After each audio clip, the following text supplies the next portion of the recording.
History of MMM, how it all began. Starting up of MMM, in 1989, Moscow Executive Committee in Leninsky District registered MMM as a cooperative society. It is in Russia. A few words about the leader. The MMM Cooperative Society was founded by Sergei Mavrodi and was one of the leading computer equipment distributors in Russia. Sergei Mavrodi, having a degree in maths, worked as a programmer and took part in the development of the first operating systems. A few words about his decision to make his own company is the fact that having worked as a simple worker from 8 to 5, he understood that freedom is the most important for him, because that work of 8 to 5 is literally a slavery. At any point, at any time, the company can throw you out and you'll be left without nothing, although you could have worked in that company for years and years. So he realized it. This is why he decided to create his own child, and he knew whatever his efforts will be, it will come back to him in form of dividends and income. Free of charge travel campaign. In 1992, the brand became universally recognizable after Mavrodi offered several times to all the residents of Moscow a day of free of charge travel in metro, Moscow subway. Pretty smart. Birthday of MMM. On October 20, 1992, the joint stock company MMM was registered. In fact, it is a birthday of MMM in the traditional form in which people got used to consider it. The shares of MMM on sale. February 1st, 1994, the shares of MMM went on sale, and people immediately began to buy them. Moreover, the company willingly bought them back on a new, higher rate, which grew very fast at about 100% per month. The company's principle today is always more expensive than yesterday worked perfectly. Few words about that. Why did he do that? As you might know, in 1991, the Soviet Union fell. So if until at the time of the Soviet Union, everything that there was in the country, like properties, different companies, or whatever that was bringing some goods, was national. So any person of the country was entitled to have a share of that production, of that company. Everybody was equal. But when the Soviet Union fell, what it meant is that all the companies, all the properties had to be privatized. So you can imagine there is a company, a huge company. People worked there for years and years. And at one moment, there comes a person and says, all that is mine. Yes, this was the case. And obviously that information, that laws about the fact that it was possible to privatize was kept only for a small group of people for obvious reasons. So a simple worker who worked in that company for years and years or all his life didn't know he can actually come and say by law that that is his.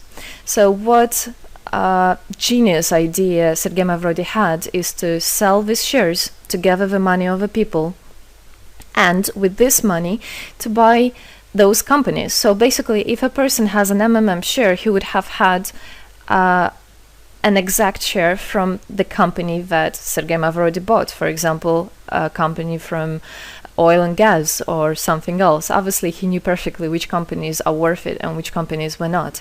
There was quite a battle there. So as you can see, his idea was great, but let's see what happens. Government is trying to hinder MMM's activities. Surprise, surprise! Planned by the Russian government, MMM 94 was intentionally collapsed. It began when tax inspectors accompanied by OMON officers passed through the crowd of depositors and went inside the central office of the company to give a notice about the planned tax inspection. Right. So obviously, the small group of people that I was talking about is the government people, is the people that have connections and so on. And they wanted, obviously, all that money, all those properties to be kept in their hands. This is how the nowadays oligarchs were made. At that moment, they had nothing. In one day, they got loads of money. And now you can know them as very rich people who made their money on the back of a nation. So obviously they did something just to provoke some panic going through the crowd. Obviously, for any financial institution, a panic is really bad. As I remind you, at that time, MMM was selling shares, was a share stock company, let's say. Mavrody's arrest. Sergei Mavrody was arrested on tax evasion charge. Really lame excuse. It wasn't at all like that. What happened, even the person that was in charge with giving the arrest, he told him that there was no other option for them. They had to do something, even though it was illegal what they were doing, but they had to do it as they were afraid of him. Because, as he said, another 2-3 months and in whole Russia there would be no government, no banks, nobody, only Sergei Mavrody, that who holds the money nowadays. This is in charge. So he was arrested, and his arrest was broadcasted live on all TV channels, obviously to show off more, to show people how bad he is, and actually the government didn't do anything wrong. On the same day, there was a storm of the central office of MMM. The company was prescribed to recover 49.9 billion rubles to the budget. Huge money. The question about the money in MMM 94 is open, as no one still can give an answer where it is. The authorities simply turned a blind eye to it, although hundreds of eyewitnesses are ready to confirm, even under oath in court, that they saw 17 trucks take out cash through the back door. So unfortunately, at that time, there was no internet, no bitcoins, no other internet wallets, and all the money were obviously kept in cash in the MMM offices. And the government took advantage of it. They just came, took it out, and then they said nothing. Moreover, they didn't say where the money went. They even made the way to make people believe that Sergei Mavrody was the one who took all those 17 trucks of money and disappeared. But obviously it wasn't the case. It was a simply lame excuse. Demonstrations against state authorities. August 1994. Thousands of MMM depositors affected by the artificial collapse of the pyramid protested and demanded to set Mavrody free. Actually, Mavrody could have used his powers and do bigger protests, but he decided not to do that, as that would made as obvious a different protests of this type. Could be people injured or even killed, so he decided not to use people in this purpose. It was very noble from him to do that. MMM leader became a deputy. However, he found a way to get out of the prison. Being imprisoned, Sergei Mavrody had managed to register as a candidate for a deputy of the State Duma and was released from prison. He won the elections by a landslide and became the deputy of the State Duma of the first convocation. So, as a deputy in Russia, they have privileges. This is why, becoming a deputy, he was set free. The State Duma is against Mavrody.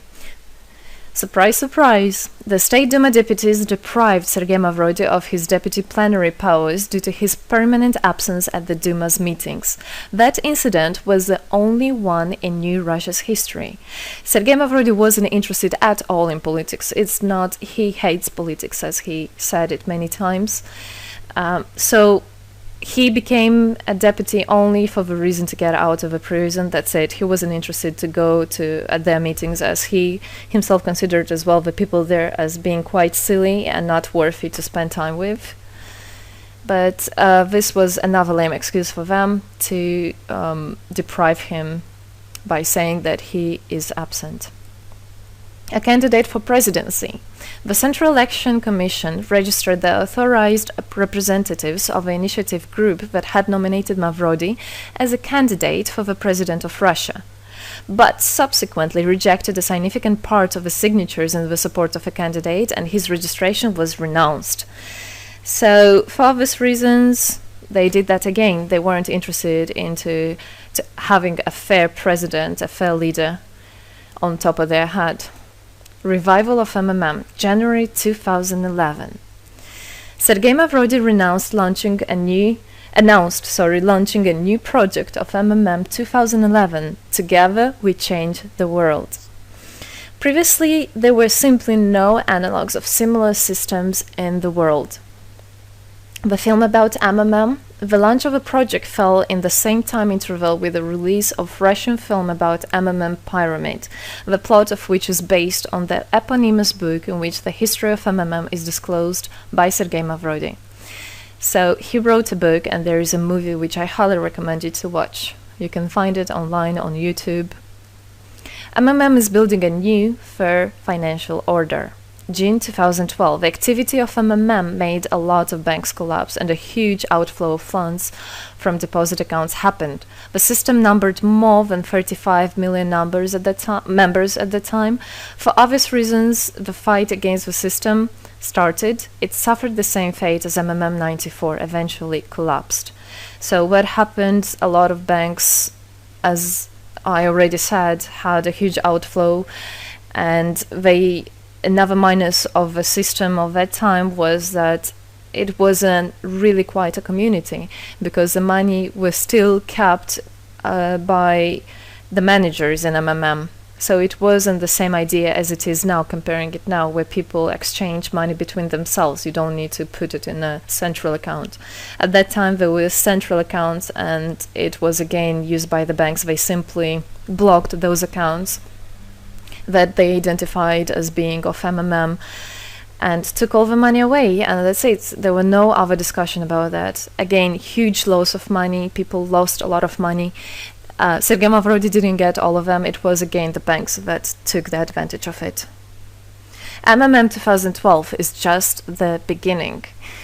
I'll be back. Sergei Mavrodi announced the launch of a completely new MMM, World Mutual Aid Fund, MMM community. It speeded up since the first day, showing crazy dynamics on new members' registration. It has been decided to send 10% of the whole turnover on payments to the affected members of MMM 2011. So again, another genius idea. In order not to make central accounts, in order not to gather the money somewhere, now the money are spread directly between participant itself. You can just check in your account online whom you should transfer the money to. So MMM now is connecting all the people between themselves and exchange, so that they can exchange the money and get benefits of it. It's amazing and it's crazy, but it is true. MMM is growing. Some short facts. 2012, MMM started its development in India. It had great, huge developments. 2012-2013, following India, MMM Bangladesh was launched as well. 2013, MMM Indonesia was launched. 2014, MMM Hong Kong. And it's not the end. MMM Global, 2014. MMM Global started up in the spring 2014. It is a voluntary network, a community of millions and millions of people from more than 100 countries worldwide. So there is already MMM settled in Argentina, Brazil, Philippines, Hong Kong, and other. And all the rest of people in the world from all the countries of the world are able to participate as well. So they rebelled against the financial slavery and combined their money for this purpose. So how it is possible? MMM, the Republic of Bitcoin. Bitcoin is another genius idea to set the world free. For MMM Global participants' convenience, there were some trendy ideas on funds transfers implemented. From now on, all the countries where you can buy and sell Bitcoins can be registered in a branch of Free People of the Republic of Bitcoin. Thus, there is no barriers to develop MMM in small countries due to their restrictions on the international bank transfers. Banks. This is not something that we would want to use, as the banks can anytime put restriction on an account or even block an account and take all the money. Yes, the banks can do that. Read better your contract. So, Bitcoins is really genius idea to do that. Join MMM Global, join our community, set the world free. Don't hesitate, don't even think of going back, just go always forward. We are writing the history right here and right now.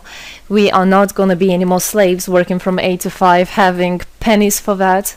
We want to hold our own money and to get the benefits of it. I don't want a bank to use my money for their own purposes. I want us people, free people, to use our money, to exchange the money when it is needed, and to help each other. This is really a great idea. And join us, write the history here today with us. And together we will indeed change the world.